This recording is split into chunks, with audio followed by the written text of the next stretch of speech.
Sir ఇప్పుడున్న metropolitan culture, ఈ corporate culture, వీటిలో సాధారణంగా అందరికీ ఉన్న పర్సెప్షన్ ఏంటంటే ఆయుర్వేదకు వెళ్తే మన లైఫ్ స్టైల్ చేంజ్ చేయాల్సి వస్తుంది. రాత్రి ఈ టైంకి పడుకోవాలి, పొద్దున్న ఈ టైంకి లెగాలి, ఇలా ఈ డిసిప్లిన్ అలవాటు చేసుకోవాలి, ఈ పనులు ఈ టైంకి చేయాలి.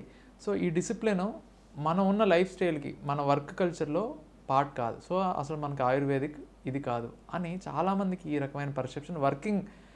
ఎందుకంటే మల్టీనేషనల్ కంపెనీలో ఉన్న వాళ్ళకి వాళ్ళ స్ట్రెస్ లెవెల్స్కి ఇవన్నీ వాళ్ళు ఏంటంటే డైరెక్ట్గా ట్యాబ్లెట్ వేసుకున్నామా, okay pain relief, stress relief అయిపోయిందా, లేకపోతే స్లీపింగ్ పిల్ వేసుకున్నామా, రాత్రి ప్రశాంతంగా పడుకున్నామా, ఇలాగే ఈ పర్సెప్షన్లో ఉన్న వాళ్ళకి ఆయుర్వేదిక్ గురించి మీరేం చెప్తారు? ఆయుర్వేదం ఫాలో అంటే కంపల్సరీగా 3 స్టెప్స్ ఫాలో వస్తుంది. 1 మెడిసిన్, 2 డైట్, తర్వాత లైఫ్ స్టైల్. ఈ 3 బ్యాలెన్స్ చేస్తేనే మీకు డిజీజ్ అనేది కంట్రోల్ ఉంటుంది, డిజార్డర్ అనేది కంట్రోల్ ఉంటుంది. ఇప్పుడు అందరికి వచ్చే ప్రాబ్లమ్స్ అన్ని డిజార్డర్సే, డిసీజ్ కింద ట్రాన్స్ఫర్ అవ్వట్లా. ఇప్పుడు మీరు చెప్పిన ఎంఎన్సీ కంపెనీ సాఫ్ట్వేర్ పీపుల్ కానీ, సిట్టింగ్ జాబ్లో పనిచేసే బ్యూరోక్రాట్స్ కానీ, పోలీస్ పీపుల్ కానీ, ఎవరైనా సరే, from common man to higher end people, ఎవరైనా క్రీమ్ లేరైనా సరే, అందరూ కూడా ఈ 3 ఫాలో అవ్వకుండా మీకు జబ్బు తగ్గించుకోవాలంటే మాత్రం ఆయుర్వేదం పాయింట్ ఆఫ్ వ్యూలో మాత్రం కుదరదు. సో కంపల్సరీగా they have to follow all these things. ఎందుకంటే కొన్ని మెడిసిన్ ద్వారా తగ్గవు, కొన్ని మెడిసిన్స్ ఒక 25-30% హెల్ప్ చేస్తాయి, కొన్ని డైట్ ద్వారా కంట్రోల్ అవుతాయి. ఎందుకంటే నిదాన పరివర్తన చికిత్స. సో మనం ఇప్పుడు రోజు కూల్ డ్రింక్స్ తాగుతాం, షుగర్ తగ్గాలంటే తగ్గిద్దా చెప్పండి? సో కంపల్సరీగా ఒక టైప్ ఆఫ్ డైట్ మనం ఫాలో అవ్వాలి. అలా యాక్టివిటీ, నేను ఏమీ పని చేయను అలా కూర్చొని చేస్తాను అంటే ఆటోమేటిక్ మెటాబాలిక్ డిజార్డర్స్ పెరిగిపోతాయి. మెటాబాలిక్ డిజార్డర్స్ అంటే మనకు తెలుసు, మనకి థైరాయిడ్ కానీ, డయాబెటీస్ కానీ, హైపర్ టెన్షన్ కానీ, హైపర్ కొలెస్ట్రీమియా కానీ, ఇవన్నీ కూడా ఏంటంటే మనం సిట్టింగ్ ఉండిపోవడం వల్ల, యాక్టివిటీ లేకపోవడం వల్ల వచ్చే జబ్బులు ఇవన్నీ. సో జబ్బులు ఆటోమేటిక్ పెరుగుతూనే ఉంటాయి, రిజల్ట్స్ రావు. సో ఆటోమేటిక్ ఏమైందంటే ఫిజిషియన్ బ్లేమ్ అవుతాడు, మందులో తగలని చెప్పి. సో కంపల్సరీగా ఈ 3 ఫాలో అవుతేనే వాళ్ళకి యూస్ఫుల్ ఉంటుంది. అలా ఫాలో అయ్యే ఆయుర్వేదం ఫాలో అమ్మంటాం. సో నేను క్లియర్ అదే చెప్తాను, అవి ఫాలో అవుతేనే ఆయుర్వేదం రమ్మంటాం.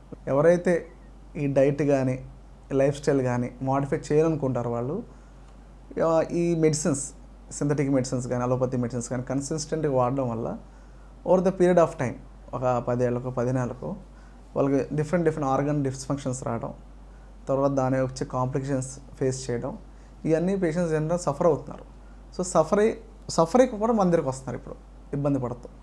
సో డెఫినెట్గా డైట్ కానీ, లైఫ్ స్టైల్ కానీ, ప్రాపర్ మెడిసిన్ కానీ, ఈ 3 సమపాలంగా వాడితేనే పేషెంట్కి అంటే ఆర్ పర్సన్కి వాళ్ళ డిజార్డర్ నుంచి కానీ, డిసీజన్ నుంచి కానీ ప్రాపర్ రిలీఫ్ ఉంటుంది.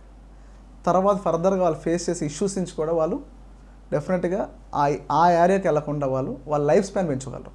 లేకపోతే ఏమైందంటే వాళ్ళ క్వాలిటీ ఆఫ్ లైఫ్ పడిపోతుంది. బతకడం అంటే క్వాంటిటీయే కాదు, క్వాలిటీతో బతకాలి. అది మన మెయిన్ ఆయుర్వేదం కాన్సెప్ట్. అందులో స్వాస్థ్య రక్షణం, ఆతుర సుఖప్రాసనం అంటాం మనం. సో బతికే లైఫ్ అనేది క్వాలిటీగా లేనప్పుడు ఆ లైఫ్కి అర్థం లేదు. సో ఇదంతా మనం కష్టపడి సంపాదించే డబ్బులంతా కూడా at the later end of the age will spend for that. So ఎవరైతే ఈ గైడ్లైన్స్ ఫాలో అవ్వకుండా కంపల్సరీగా మెడిసిన్స్, సింథటిక్ మెడిసిన్స్ కానీ, లేకపోతే ఈ అలోపతి మెడిసిన్స్ కానీ కన్సిస్టెంట్ ఓవర్గా అబ్యూజ్గా అంటే లైక్ పెయిన్ కిల్లర్స్ లాంటివి అబ్యూజ్గా వాడుతూ ఉంటారు, వాళ్ళు డెఫినెట్గా ఇబ్బంది పడి మళ్ళీ there coming back to Ayurveda for certain relief కోసం వస్తారన్నమాట. సో డెఫినెట్గా ఈ గైడ్లైన్స్ అందరూ ఫాలో అవ్వకపోతే ఫాలో అవ్వాలి, ఫాలో అవ్వడం కోసం ఆలోచించాలని కోరుకుంటాను. థ్యాంక్ యూ సుబ్రహ్మణ్యం గారు. Thank you sir, thank you so much. Ayurvedic గురించి మరింత అవేర్నెస్ స్ప్రెడ్ చేయడానికి డెఫినెట్గా మీ సహకారంతో ముందుకెళ్తాం. Thank you sir, thank you so much. మన లైఫ్ స్టైల్లో ఉపయోగపడే మరికొంత ఇన్స్పైరింగ్ పర్సనాలిటీతో మేము ముందుకు వస్తాం. Thank you.